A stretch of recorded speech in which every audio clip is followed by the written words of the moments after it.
चौपाल देख बड़ा सबड़ा भाया और बहना न राम राम भाई भाई बहना भारत देश संसार को सबसे बड़ो लोकतांत्रिक देश है। अठे तमाम प्रकार का पंथ मजहब जाति बिरादरी का लोग रहे हैं, सब हिल मिले रहे हैं। और कोई भी समाज हो देश हो सही मायने में विकास की अगर हम बात करा तो वो जदे ही आप कह सका कि हर प्रकार का जो लोग है अपने देश का संसाधन है सब ने समान रूप से बटा वे संसाधना तक पहुँचवा का अवसर उपलब्ध हो। आपने माननीय प्रधानमंत्री जी भी सबका साथ और सबका विकास की बात तो खेवई है। अल्पसंख्यकों का ताणी 15 सूत्री कार्यक्रम अपने देश में चाल रहा है। वो कार्यक्रम खई है। ये कार्यक्रम की मुख्य बातें कौन सी हैं वे 15 सूत्र कशा है जाने लेर आप अपने अल्पसंख्यक का जो भाई बहन है वह साथ में लेर आगे बढ़ो छा तमाम जानकारी लेर आज अपने कार्यक्रम में दो मेहमान आप आमंत्रित करें हैं। आप हैं डॉक्टर एम.ए. खान साहब, राम राम साहब। आप उपनिदेशक हैं अल्पसंख्यक मामलात का, राजस्थान जयपुर में विराजे हैं। और दूसरा जो मेहमान है जसबीर सिंह जी हैं। आप दोनों के मेहमानों को घणो स्वागत है। जसबीर सिंह जी पूर्व अध्यक्ष हैं राजस्थान अल्पसंख्यक आयोग का जी। तो सबसे पहले तो खान साहब मैं डॉक्टर साहब थासु यह जानना चाहूँ कि आपने संविधान में अल्पसंख्यक खुणने की हो गया है और वो जो कार्यक्रम है वो कही। देखिए, आपने एक बात बिल्कुल सही पूछी कि अल्पसंख्यक है कौन। अक्सर इसको लेके काफ़ी अस्पष्टता है बहुत से समाज के विभिन्न वर्गों में। तो केंद्र सरकार के द्वारा अधिसूचित 6 समुदाय यदि आप उनमें देखें तो उनमें मुस्लिम, सिख, ईसाई, बौद्ध, पारसी और जैन, ये वो 6 अल्पसंख्यक समुदाय हैं जिनके लिए विशेष रूप से जो अगर ये कार्यक्रम जो है वो संचालित किया जा रहा है। दूसरा जो प्रश्न आपने पूछा कि भी ये कार्यक्रम है क्या, अब मैं अगर आपको इसमें बताना चाहूँ, जिसमें कि चेयरमैन साहब भी उस कार्यक्रम के पहले हिस्से में रहे हुए हैं हमारे साथ में। प्रधानमंत्री जी के 15 सूत्री कार्यक्रम के लिए अगर आप देखें तो एक चेंज आता है, वो है 25 फरवरी 2005 को। इससे पहले भी 15 सूत्री कार्यक्रम का संचालन भारत सरकार और राज्य सरकार के द्वारा विभिन्न कार्यक्रमों के माध्यम से अल्पसंख्यकों के कल्याणार्थ के लिए संचालित था। लेकिन उसमें एक विशेष प्रतिबद्धता जोड़ी गई कि जो भी कोई हमारा ऑब्जेक्टिव है, उद्देश्य है, लक्ष्य है, उसको निश्चित समय अवधि में हम पूरा करें। इस भावना के साथ में इन सूत्रों को पुनः निर्धारित किया गया और तब इनको कहा गया प्रधानमंत्री जी के नए 15 सूत्री कार्यक्रम जी। और अगर आप देखेंगे तो इसके उद्देश्य भी निर्धारित किए गए जो कि बड़े स्पष्ट हैं। उनमें से 4 उद्देश्य पे ही ये सारे के सारे सूत्र जो हैं वो निर्धारित है। तो कौन सी अशान की बातें ही जाने लेयर अशान महसूस करो कि भाई 15 सूत्री कार्यक्रम चलाना चाहिए? देखिए, अगर आप इसको कहेंगे कि 15 सूत्री कार्यक्रम क्यों चलाया गया, आप इसके ऑब्जेक्टिव में देखेंगे तो एक शब्द है अल्पसंख्यक जी। तो अल्पसंख्यक का अत्यधिक पिछड़ापन जो है, यानी मुख्य धारा में अगर आप देखेंगे तो किसी भी तरीके की, चाहे शिक्षा के अवसरों की बात हो, चाहे अन्य किसी क्षेत्र की बात हो, तो वहाँ पर अल्पसंख्यक समुदाय काफ़ी पिछड़ा हुआ था। इसमें अगर आप देखेंगे कि 2 आयोगों की रिपोर्ट बड़ी महत्वपूर्ण है, जिसमें रंगनाथ मिश्र आयोग की रिपोर्ट अगर आप देखें और उसके बाद में आप सच्चर आयोग की रिपोर्ट देखें, तो सच्चर आयोग की रिपोर्ट के तो आप देखेंगे बहुत सारे योजना और कार्यक्रमों को 15 सूत्री कार्यक्रम में समाहित किया गया है जी।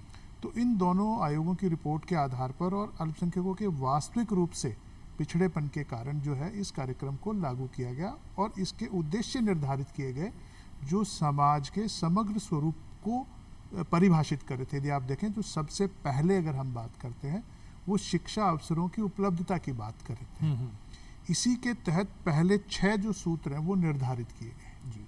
उसके बाद में अगर हम बात करें तो जो आर्थिक क्रियाकलाप और रोजगार की बात है उसमें जो समुचित हिस्सेदारी की बात है वो लेके आए गए। उद्देश्य दूसरा हमारा वो निर्धारित किया गया और उसके लिए 4 सूत्र निर्धारित किए गए। अगर आप देखेंगे 1 से 6 शिक्षा से सीधे जुड़े हुए हैं, 7 से लेकर 10 की अगर आप बात करेंगे तो उसमें रोजगार की बात भी है, उसके अंदर आर्थिक क्रियाकलापों को कैसे बढ़ावा जाए, ऋण की बात भी है, स्किल डेवलपमेंट की बात भी है और नौकरियों में किस प्रकार से हिस्सेदारी दी जाए, उनके लिए क्या प्रशिक्षण आवश्यक है, उनकी बात की गई।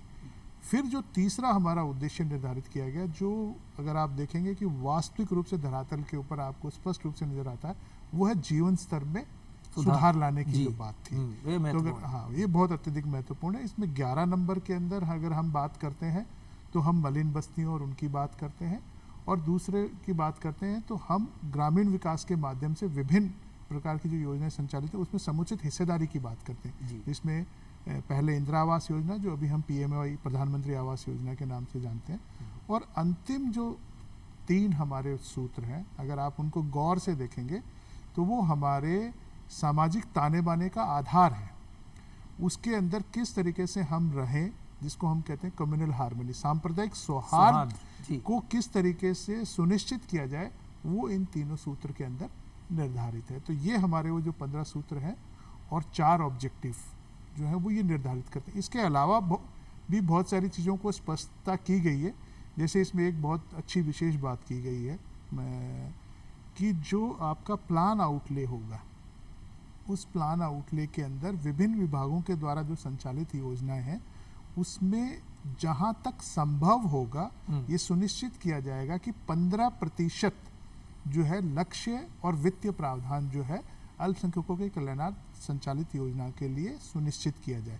लेकिन इसमें एक अच्छी चीज़ है कि विभाग के द्वारा जो संचालित योजनाएं हैं उसमें उनको प्रयास करना है जी, और लगातार हर सरकार इसमें प्रयास कर भी रही है। था की बात सुन, एक मन अच्छी बात यहाँ लगी कि केवल कार्यक्रम ही न चलाए जा रहे हैं, बल्कि इसका उद्देश्य निर्धारित कर वे लक्ष्य न प्राप्त करवा का भी पूरा प्रयास सरकार के द्वारा करा जा रहा है। सही।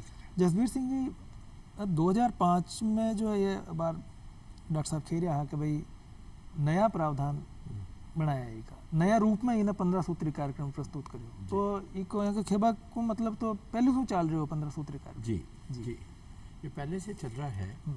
जब पूर्व प्रधानमंत्री इंदिरा जी थी उस समय से चल रही है योजना, और जैसा कि नींव इंदिरा जी रखी उस समय शुरू हुई थी जी। और फिर इसके अंदर जो है आर्थिक उदारीकरण, आप सबको मालूम है कि 1991 में देश के अंदर आर्थिक उदारीकरण हुआ, जिसको भी उस समय की सरकार ने आगे बढ़ाया। फिर उसके बाद अटल जी की जब सरकार आई तो उसको और आगे बढ़ाया गया उदारीकरण को। उसके मद्देनज़र और अल्पसंख्यकों की जो स्थिति थी, जैसा अभी आप कह रहे हैं कि माननीय प्रधानमंत्री जी भी सबका साथ, सबका विकास, सबका प्रयास, सबका विश्वास जी, ये एक बड़ा महत्वपूर्ण बिंदु है। तो 2005 के अंदर तत्कालीन सरकार ने इसमें मॉडिफिकेशन इसलिए किए कि समाज की आवश्यकताएं 21वीं सदी के अंदर बदल चुकी थी। तो शिक्षा के ऊपर, जैसा अभी महमूद साहब बता रहे थे, पहले जो 6 बिंदु हैं वो शिक्षा पर जोर देते हैं, और शिक्षा को कैसे प्रचारित प्रसारित किया जाए अल्पसंख्यकों के अंदर। तो उसके लिए 2-3 चीज़ें जो कदम उठाए गए उस समय की सरकार द्वारा, और अभी वर्तमान सरकार द्वारा भी इसको बड़े ही अच्छे ढंग से आगे बढ़ाया गया है। एक है उसमें स्कॉलरशिप्स का, छात्रवृत्तियाँ जी।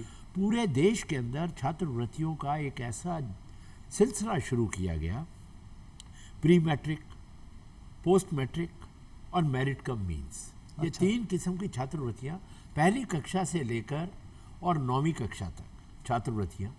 फिर उसके बाद पोस्ट मैट्रिक 10वीं से लेकर 12वीं तक की छात्रवृत्तियाँ, और फिर एक मेरिट कम मीन्स है जिसके अंदर कोई बच्चा प्रोफेशनल एजुकेशन में जा रहा है, अंडर ग्रेजुएशन की स्टडी कर रहा है, पोस्ट ग्रेजुएशन की स्टडी कर रहा है, किसी यूनिवर्सिटी में रिसर्च कर रहा है, कहीं पर फैशन डिज़ाइनिंग का कोर्स कर रहा है, कहीं पर मेडिकल का कोर्स कर रहा है, तो उनके लिए भी छात्रवृत्तियों का एक जाल बिछाया गया, उपलब्धता करी गई जी। तो स्कॉलरशिप से एक बड़ा महत्वपूर्ण माध्यम बना जिससे शिक्षा का प्रचार प्रसार किया जाए। उसी तरीके से जो ITI है, जो उसके बाद के जो बिंदु है जिनका जिक्र महमूद जी ने अभी किया, कि उसको एंटरप्रेन्योरशिप, वो खुद का व्यवसाय भी कर सके और उसका तकनीकी बैकअप जो है वो मजबूत हो। तो उसके लिए इसमें ये प्रावधान किया गया कि जितने ITI खोले जाए उनके अंदर अल्पसंख्यक क्षेत्र, जहाँ पर ऐसे क्षेत्र जहाँ पर अल्पसंख्यकों की आबादी 25% या 25% से अधिक है जी, तो वहाँ पर भी पर्याप्त संख्या के अंदर ITI खोले जाए। जैसे अगर 10 ITI किसी जिले में खोले जाने हैं तो उनमें से जो 25% बाहुल्य वाले अल्पसंख्यक क्षेत्र हैं उनको इग्नोर ना कर दिया जाए, तो उन क्षेत्रों के अंदर भी ITI खोले जाए जी, उनका स्किल डेवलपमेंट भी किया जाए। तो एक ये ऐसा, फिर उसके बाद जो लोन्स देने का काम पढ़ने के लिए, जैसे मैंने अभी आपको कहा शिक्षा में एक योजना वर्तमान सरकार, केंद्र सरकार द्वारा चालू की गई, जिसको कहते हैं पढ़ो परदेश। अच्छा। अगर आप प्रदेश में भी एक माइनॉरिटी का बच्चा पढ़ना चाहता है तो उसको कम दर पर, ब्याज की कम दर के ऊपर एजुकेशनल लोन बैंकों द्वारा मुहैया कराने का काम भी सरकार, केंद्र सरकार द्वारा प्रारंभ किया गया। जी। तो इस तरीके की अनेकों योजनाएं जो कि शिक्षा के जरिए, रोजगार के जरिए और उनकी स्थिति का बेहतर जो है उनका विकास भी हो। जैसे बताया कि मलिन क्षेत्रों के अंदर जो इंदिरा आवास योजना थी, वो भी वर्तमान में प्रधानमंत्री आवास योजना, वो तो ऐसी कॉलोनियों को साफ रखना, Jawaharlal Nehru urban renewal mission के अंतर्गत भी काफ़ी फंड्स को केंद्र सरकार ने इसमें मुहैया कराया है, जिससे कि अल्पसंख्यक वर्ग जो लगभग 15% हैं, वो भी इस विकास की गंगा के अंदर जी वो भी प्रतिभागी बन सके, उन तक भी विकास पहुंच सके। ऐसे सारे प्रयास केंद्र सरकार ने किए हैं, जिनका कि काफ़ी उत्साहवर्धक मैं समझता हूँ कि परिणाम भी जो है वो हमारे सामने भी आ रहे हैं। तो ये सब जो योजनाएं हैं, कार्यक्रम हैं, इनमें अल्पसंख्यक आयोग की कई भूमिका रही। देखिए, अल्पसंख्यक आयोग की गोविंद सिंह जी बड़ी महत्वपूर्ण भूमिका है।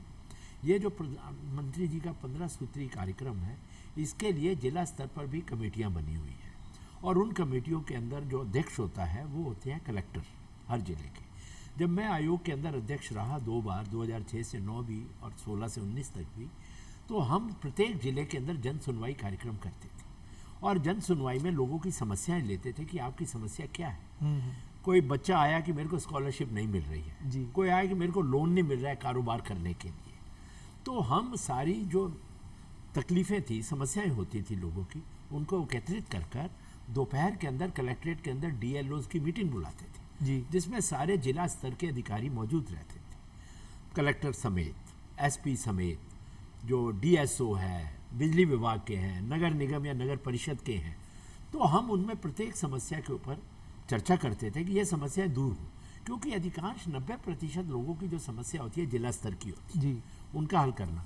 फिर उसके बाद ये 15 सूत्री कार्यक्रम में, जैसा भी महमूद साहब बता रहे थे, टारगेट फिक्स है। जो आपने इंदिरा आवास, प्रधानमंत्री आवास योजना के अंदर सपोज करो उस जिले के अंदर 1000 मकान बने हैं, तो आपने इसमें माइनॉरिटीज़ के लोगों को कितने आवास आवंटित किए। जी बिल्कुल बिल्कुल। या जो मलिन बस्तियां हैं जहाँ पर अल्पसंख्यक बहुतायत में रहते हैं, वहाँ पर सफाई के क्या प्रबंध है। जो नगर निगम या नगर परिषद का CO है या कमिश्नर है, वो हमारे को बताता था कि हम ये काम चल रहे हैं, सफाई कर्मचारी लगे। उसी तरीके से स्कॉलरशिप्स हैं जिले के अंदर।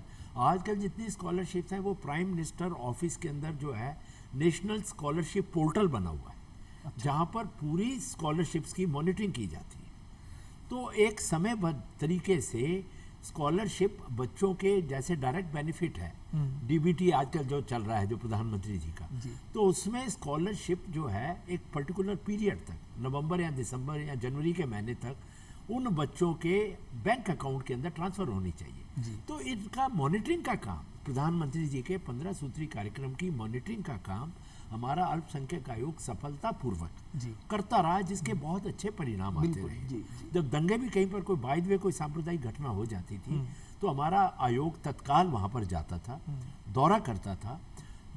अगर दो वर्ग हैं तो दोनों वर्गों की बैठक भी बुलाते थे, कम्युनल हार्मनी के लिए अपील भी करते थे, और जो नुकसान अगर हो जाता था तो कलेक्टर को कहते थे, कलेक्टर के पास एक सीमित फंड होता है जिससे तत्काल राहत देने का काम जो है कर सकते हैं। जो घटना से प्रभावित लोग हैं, छोटे काम जिनके हैं, तो उनको वो मुआवजा राशि दे दी जाए जिससे वो अपना कारोबार दोबारा कर सके। और अगर कोई बड़ी राशियां होती थी, बड़ी घटना हो गई है, तो हम उसकी रिपोर्ट जो है राज्य सरकार को देते थे, जिससे कि राज्य सरकार उसको निर्णय ले सके। जी जी बिल्कुल बिल्कुल, बहुत अच्छी बात तो है। इस तरीके से हमने आयोग के काम को आगे बढ़ाने का जो काम है हमारे पास, चूंकि ये राजस्थान जो अल्पसंख्यक आयोग है, इसमें 2001 में एक्ट बनाया गया था राजस्थान में, उसके तहत इसके पास सेमी जुडिशियल पावर्स भी हैं। हम किसी भी अधिकारी को, चाहे वो पुलिस का हो चाहे सिविल का अधिकारी हो, उसको आयोग समन भी कर सकता है, तलब कर कर उससे पूछ सकता है कि ये 15 सूत्री कार्यक्रम में से इन बिंदुओं को आपने अपने जिले में या अपने क्षेत्र में लागू नहीं किया, या आपने कोई किसी किस्म का इनके साथ भेदभाव किया है। तो उनकी समस्याओं का निदान, कुल मिलाकर आयोग का ये काम रहा कि जो व्यक्ति हैं जो अल्पसंख्यक वर्गों के, उनको ऊपर पास प्रधानमंत्री जी के 15 सूत्री कार्यक्रम के सारे जो हैं काम भी हों योजनाओं का लाभ उनको मिले, और अगर उनके साथ किसी किस्म का कोई भेदभाव होता है तो उसको भी मॉनिटर कर उस भेदभाव को समाप्त किया जाए। मतलब सार रूप में यान है कि जो सरकार की योजना है उनको सीधो फायदो जनता ने अगर कोई भी प्रकार से कोई भी कारण से नहीं मिल रहा है तो उनकी मॉनिटरिंग और वो फायदो पोगा को काम आयोग करता है। आयोग बिल्कुल। डॉक्टर साहब, मतलब रोजगार की बात अक्सर आपने बेरोजगारी की बात आप कराई है भी सही, और रोजगार के मैंने युवा हताश भी रहे हैं। आपने सरकार की जो जितनी भी योजनाएं हैं रोजगार संबंधी वह अल्पसंख्यक वर्ग तक भी पहुंच जाए, और अल्पसंख्यक वर्ग ने भी यार महसूस होना चाहिए कि भाई आज ये योजना चल रही है इको सीधो फायदो मन मिल रहा है।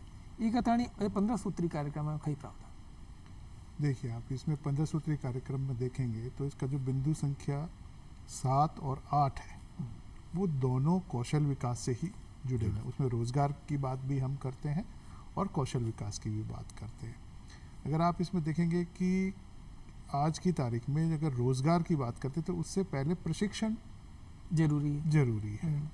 तो इसके अंदर राजस्थान सरकार और भारत सरकार के द्वारा देखेंगे कि आप कई प्रकार की कौशल विकास प्रशिक्षण की योजनाएं चलाई जा रही। ITI को तो उन्होंने सेंटर ऑफ एक्सीलेंस का ही दर्जा दिया है अगर आप देखेंगे भारत सरकार के द्वारा। तो राज्य सरकार के स्तर की अगर आप बात करेंगे तो डिपार्टमेंट के द्वारा RSLDC के माध्यम से प्रत्येक वर्ष जो है वो युवाओं को कौशल विकास प्रशिक्षण देने का कार्यक्रम संचालित किया जा रहा है, जिसमें कि संबंधित जो ट्रेनिंग पार्टनर है PIA जिसको अपन बोलते हैं, उसकी ये जिम्मेदारी है कि वो 50% युवाओं को रोजगार भी दे, और शेष जो लोग हैं वो स्वरोजगार के लिए RMFDCC के माध्यम से या बैंकों के माध्यम से अपना ऋण प्राप्त करें और रोजगार लगाएं खुद का, यानी स्वरोजगार की प्रक्रिया को अपनाएं। एक पक्ष ये। दूसरा, अगर आप देखेंगे कि RSLDC के माध्यम से ही, जिसको आजकल अपन department of skill training and entrepreneurship department का कह रहे हैं, एम्प्लॉयमेंट वाला डिपार्टमेंट, उसके द्वारा ELSTP employment linked skill training programme भी संचालित किया जा रहा है। DDU GKY भी जिसको भी हम कहते हैं। इसी तरीके से RSTP regular skill training programme भी संचालित किया जा रहा है। मुख्यमंत्री स्किल ट्रेनिंग प्रोग्राम भी किया जा रहा है। अब इन सब के अगर आप देखेंगे तो कुछ नए नाम के साथ इनको संचालित किया जा रहा है ताकि समेकित करके अधिक युवाओं को लाभान्वित कर सके। तो इसमें अगर आप देखेंगे तो RSLDC के माध्यम से विभाग के द्वारा भी टारगेट फिक्स है, और जो RSLC डिपार्टमेंट है वो भी अल्पसंख्यक युवाओं को कौशल विकास के लिए आमंत्रित करता है, जिसमें रोजगार प्रदान करना संबंधित जो ट्रेनिंग पार्टनर है उसका दायित्व भी है। तो इस तरीके से अगर आप देखेंगे वर्तमान में पिछले 2-3 साल की अगर हम देखें, जो कोविड वाला जो पीरियड है उस जैसे कठिन पीरियड के बावजूद भी पिछले 3-4 साल के अंदर 30,000 से अधिक लोगों को RSLDC के माध्यम से कौशल विकास का प्रशिक्षण दिया गया है और उनको रोजगार की प्राप्ति भी हुई है। ये तो जसबीर सिंह जी, देखो रोजगार में आप बात करा तो यहाँ देखा जाएगा कि साहब एक वर्ग है जो एक प्रकार का रोजगार करे, यानी मान लो सिख समुदाय है तो वो एक प्रकार का रोजगार करे, मुस्लिम समुदाय है दूसरे प्रकार का रोजगार करे। भारत देश विविधता भरा देश है, वो में सब प्रकार का रोजगार सब लोग कर सके, वरना सरकारी जो स्कीम्स है उनको सीधो फायदो मिल सके। कोई ने भी यहाँ महसूस न होना चाहिए कि भाई मैं वंचित रह गया, मैं फाचे रहता हूँ या मैं फलाना वर्ग में पैदा होता हूँ तो शायद मैं ज़्यादा कामयाब हो जाता हूँ, अशान की भावना न हो। ये कथानी ये 15 सूत्री में कई प्रयास। देखो, इसमें गोविंद सिंह जी आपने बड़ा अहम मुद्दा उठाया। हालांकि आपका आज का हमारे जो चर्चा का विषय है वो है 15 सूत्री कार्यक्रम। मैं एक बात आपको इसमें भी ऐड कर दूं कि ये जो 15 सूत्री अल्पसंख्यक कल्याण के कार्यक्रम है, ये योजनाएं तो अल्पसंख्यक वर्गों के पास उपलब्ध हैं ही हैं जी, लेकिन जो देश में तमाम योजनाएं दूसरी चल रही हैं, चाहे वो भामाशाह योजना हो, चाहे किसान ऋण हो, चाहे आपकी अन्य रोजगार की योजनाएं हो, उनका लाभ उठाने का काम भी अल्पसंख्यक वर्गों को है, अवसर है जी। तो एक तरीके से अल्पसंख्यक वर्गों के साथ कोई भेदभाव का तो प्रश्न ही नहीं है, उल्टा उनके लिए दोहरी योजनाएं हैं। ये जो अल्पसंख्यक वर्गों के लिए योजनाएं हैं, प्रधानमंत्री जी का 15 सूत्री कार्यक्रम, इसका तो लाभ उठाओ जी, लेकिन जो अन्य योजनाएं हैं उनका लाभ भी आपको उठाना है। तो उसके लिए हमारा आयोग भी हमेशा, इसमें जो सबसे बड़ी ज़रूरत रहती है, जो हमने अनुभव किया आयोग के स्तर पर, वो है अवेयरनेस का अभाव। हाँ। बहुत सारी हमारे देश की अनेकों योजनाएं, ना केवल अल्पसंख्यकों से संबंधित, लेकिन सामान्य सभी वर्गों से संबंधित जो योजनाएं हैं उनके बारे में हमारे यहाँ पर अभी भी अवेयरनेस की, जागरूकता की भारी कमी है। तो उसमें जो आयोग जैसी और अन्य एजेंसियां हैं, जो हमारे ऑफिसर्स हैं, हमारे विभागों के अंदर जो कर्मचारी हैं, ये हमारा सबका सामूहिक दायित्व है। सरकार के तो हमने देखा कि कई योजनाओं में तो फंड्स लैप्स होते हैं जी। तो हमारे को उस स्थिति में आना होता है। तो मैं समझता हूँ कि कोई भेदभाव की तो कोई बात ही नहीं है। केंद्र सरकार भी बहुत अच्छा काम कर रही है, संबंधित राज्य सरकारें भी जो हैं वो चाहती हैं कि जितनी केंद्र सरकार से फंड आता है उन योजनाओं का लाभ अल्पसंख्यक वर्गों तक पहुँचे। तो मैं अपने जो मेरे जो ग्रामीण क्षेत्र में जो हमारे आज के जो श्रोता हैं, जो हमारे दर्शक हैं, उनको ये कहना चाहूँगा कि तमाम योजनाओं के लिए, इसके लिए एक और भी काम किया गया कि प्रत्येक जिले के अंदर अल्पसंख्यक कल्याण अधिकारी होता है, एक नामांकित। पहले इस सर्विसेज के नहीं थे, लेकिन अभी सरकार ने प्रत्येक जिले के अंदर इसका एक कार्डर बना दिया है। राजस्थान पब्लिक सर्विस कमीशन ने प्रत्येक जिले में एक अल्पसंख्यक अधिकारी, जो अल्पसंख्यक विभाग की उसके बाद ट्रेनिंग है, वो नियुक्त किया गया है। तो जो जिले में रहने वाले हमारे जो आज के दर्शक हैं, उनको भी मैं निवेदन ये करूँगा कि आप अल्पसंख्यक कल्याण अधिकारी से मिलकर, चाहे शिक्षा से संबंधित, रोजगार से संबंधित, तकनीकी स्किल डेवलपमेंट के संबंधित, अभी आपने कहा कि स्किल डेवलपमेंट का काम, तो निश्चित तौर पर जैसे सिख बंधु हैं वो ऑटोमोबाइल के क्षेत्र में रहते हैं, उसी तरीके से मुस्लिम हमारे जो भाई हैं या बच्चे हैं वो जो है ये जवाहरात का काम है, ऐसे कई कामों के अंदर वो बड़े कुशल होते हैं। तो उसके लिए भी जो हमारी ITIs हैं उनके अंदर अनेकों काम, अनेकों कौशल सिखाए जाते हैं।